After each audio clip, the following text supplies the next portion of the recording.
الرجیم بسم اللہ الرحمن الرحیم الحمدللہ رب العالمین والصلاة والسلام علی محمد وآلہ الاطہار اما بعد۔ آج ماہ مبارک کا پہلا دن ہے، پہلا روزہ ہے، لہٰذا آج کے دن جو دعا منسوب ہے ہم بہت ہی آہستہ آہستہ اس کی تلاوت کریں گے تاکہ آپ حضرات بھی اس دعا کی تلاوت کر لیں۔ بسم اللہ الرحمن الرحیم۔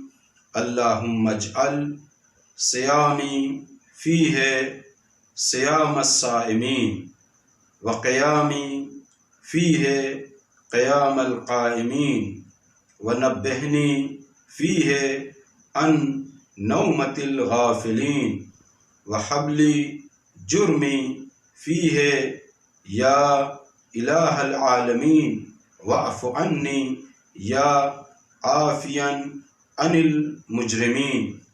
عزیزو روزہ دارو، یہ کلپ بنانے کا سبب یہ ہے، کلپ بنانے کی وجہ یہ ہے کہ ہم چاہتے ہیں کہ جب انسان خداوند عالم سے کوئی دعا کرے تو اس کا ترجمہ بھی اسے معلوم ہو، اور ترجمے کے ساتھ ساتھ بہت ہی چند الفاظ میں ہم اس کی تھوڑی بہت شرح کرنے والے ہیں تاکہ انسان کو پتہ چلے کہ ہم خداوند عالم سے کیا کہہ رہے ہیں۔ اس کلپ کے بنانے کا مقصد صرف یہ ہے کہ انسان کو عبادت کی، اس دعا کی معرفت حاصل ہو جائے تاکہ معرفت کے حساب سے خداوند عالم اسے اجر اور ثواب عطا فرمائے۔ پہلا جملہ ہے اللہم اجعل صیامی فیہ صیام الصائمین۔ اس کا ترجمہ اس طرح ہے، یا اللہ میرے روزے کو روزہ داروں کا روزہ قرار دے۔ یہ عجیب جملہ آپ سن رہے ہیں، یا اللہ میرے روزے کو روزہ داروں کا روزہ قرار دے۔ اس کا مطلب کیا ہے؟ اس کا مطلب یہ ہے کہ عزیزو، روزہ تو بہت سارے لوگ رکھتے ہیں لیکن سب اس طریقے کا روزہ نہیں رکھتے جیسا کہ خداوند عالم چاہتا ہے۔ علماء نے روزے کی 3 قسم بیان کی ہے۔ پہلی قسم یہ ہے کہ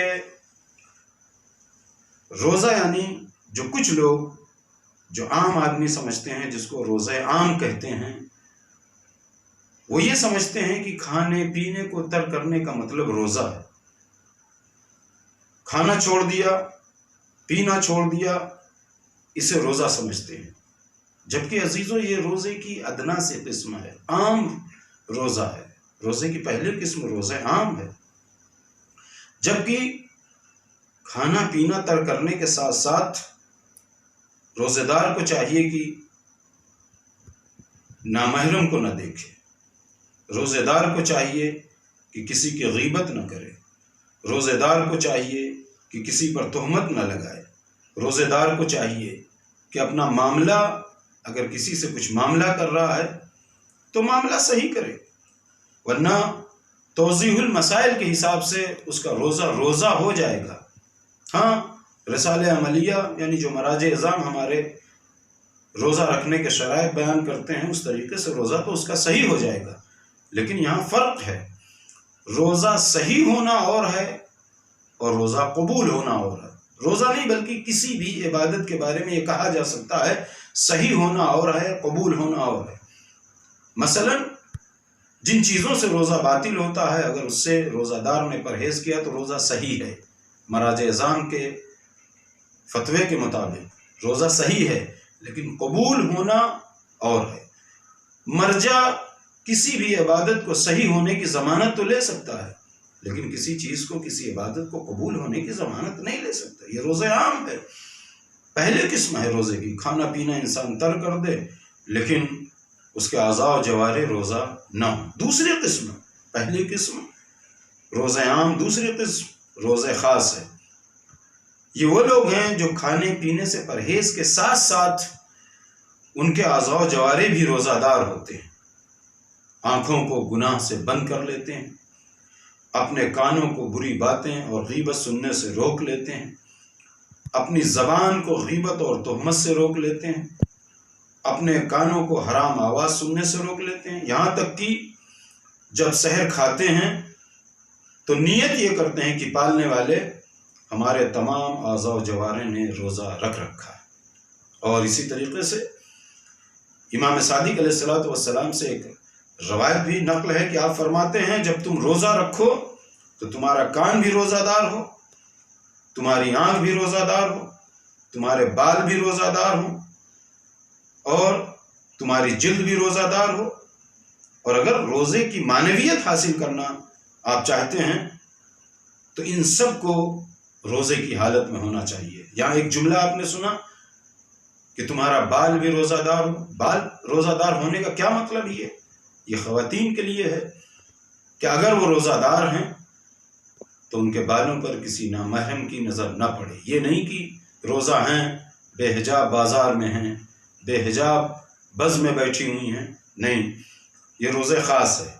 روزے خاص کی یہ قسم ہے کہ انسان کے اعضاء و جوارح بھی روزہ ہوں۔ تیسری قسم روزے کی یہ ہے کہ جو دونوں روزے سے افضل اور برتر ہے، جس کو کہتے ہیں روزہ خاص الخاص۔ وہ یہ ہے کہ روزہ دار کے دل میں خدا کے علاوہ کوئی دوسری چیز نہ ہو۔ اگر خدا کے علاوہ ہمارے دل میں کوئی اور نہیں ہوگا تو ہم کبھی یہ نہیں کہیں گے کہ آج شدت سے دھوپ تھی، آج آخری وقت میں تو روزہ بہت مشکل سے کٹا، آج پیاس بہت لگی تھی۔ نہیں، آخری روزے قسم یہ ہے کہ روزے خاص الخاص۔ اس کا مطلب یہ ہے کہ جو کچھ ہے سب خدا کے لیے، یعنی اعضاء و جوارح بھی اس کے روزے دار ہیں اور اس کا دل بھی روزہ دار ہے۔ صرف کھانے پینے سے رکا ہوا نہیں ہے، بلکہ اس کے تمام اعضاء و جوارح روزہ دار ہیں، اس کا دل روزہ دار ہے۔ یعنی اور ایسے ہی روزہ رکھنے سے، یعنی جس کے اعضاء و جوارح روزہ دار ہوتے ہیں اور جس کا دل روزہ دار ہوتا ہے، اب اسی ماہ مبارک میں اگر اس کا دل روزہ دار ہے، خدا کے علاوہ کسی اور کی محبت نہیں ہے، تو خداوند عالم اس کے دل پر ملائکہ کا نزول کرتا ہے، ملائکہ نازل ہوتے ہیں، تطہیر قلب ہوتی ہے، دل پاک و پاکیزہ ہو جاتا ہے۔ اور کسی انسان کا جب دل پاک و پاکیزہ ہوتا ہے تو اس میں صرف خدا کی محبت جاگزی ہوتی ہے، خدا کی محبت پائی جاتی ہے۔ اس کے علاوہ وہ خدا کے علاوہ کسی اور شے سے کائنات کی محبت نہیں کرتا۔ رسول خدا صلی اللہ علیہ وآلہ وسلم نے بھی فرمایا ہے کہ روزہ دار کی سب سے ادنا اور چھوٹی چیز یہ ہے کہ وہ کھانا پینا ترک کرے۔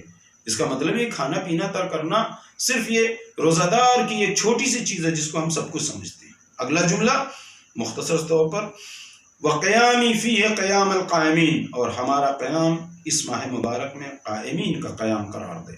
قائمین کا قیام ایسا ہے کہ جب وہ نماز شب پڑھتے ہیں تو نماز شب میں وہ گریہ وزاری کرتے ہیں۔ جب ساری دنیا سو چکی ہوتی ہے تو وہ جاگ کر اپنے خدا سے لو لگاتے ہیں اور اس سے راز و نیاز کرتے ہیں۔ یک و تنہائی میں اگر اپنے خدا سے راز و نیاز کیا جائے تو انسان عبادت کی لذت حاصل کر سکتا ہے۔ اور نماز شب نماز عشق ہے، ورنہ مرغ بھی بیدار ہوتا ہے، آوازیں لگاتا ہے، لوگوں کو جگاتا ہے، لیکن قائمین میں اس کا شمار نہیں ہوتا۔ قائمین کے قیام میں عشق ضروری ہے، محبت ضروری ہے، خدا کی محبت ضروری ہے۔ اگلا جملہ وَنَبِّهْنِي فِيهِ عَن نَوْمَةِ الْغَافِلِينَ، اور مجھے اس ماہ مبارک میں خواب غفلت سے بیدار فرما۔ مولا کائنات فرماتے ہیں الناس نیام اذا ماتوا انتبہوا، لوگ سوئے ہوئے ہیں، جب اس دنیا سے جائیں گے، قیامت کا منظر برپا ہوگا، تب وہ متوجہ ہوں گے۔ انتبہوا یعنی تب وہ متوجہ ہوں گے، متنبہ ہوں گے، یعنی ابھی خواب غفلت میں۔ تو خداوند عالم سے ہماری اس ماہ مبارک میں یہی دعا وَنَبِّهْنِي فِيهِ عَن نَوْمَةِ الْغَافِلِينَ، پالنے والے مجھے اس ماہ مبارک میں خواب غفلت سے بیدار فرما۔ اگلا جملہ وَحَبْ لِي جُرْمِي فِيهِ يَا إِلَٰهَ الْعَالَمِينَ وَاعْفُ عَنِّي يَا عَافِيًا عَنِ الْمُجْرِمِينَ، پالنے والے میرے گناہوں کو بخش دے۔ اب آئندہ کسی دن میں گناہ اور اس کی مغفرت کے بارے میں تذکرہ کیا جائے گا۔ میں چاہتا ہوں کہ بہت ہی مختصر کلپ رہے۔ پالنے والے میرے گناہوں کو بخش دے، اور اے مجرموں کو معاف کرنے والے مجھے بھی معاف فرما دے۔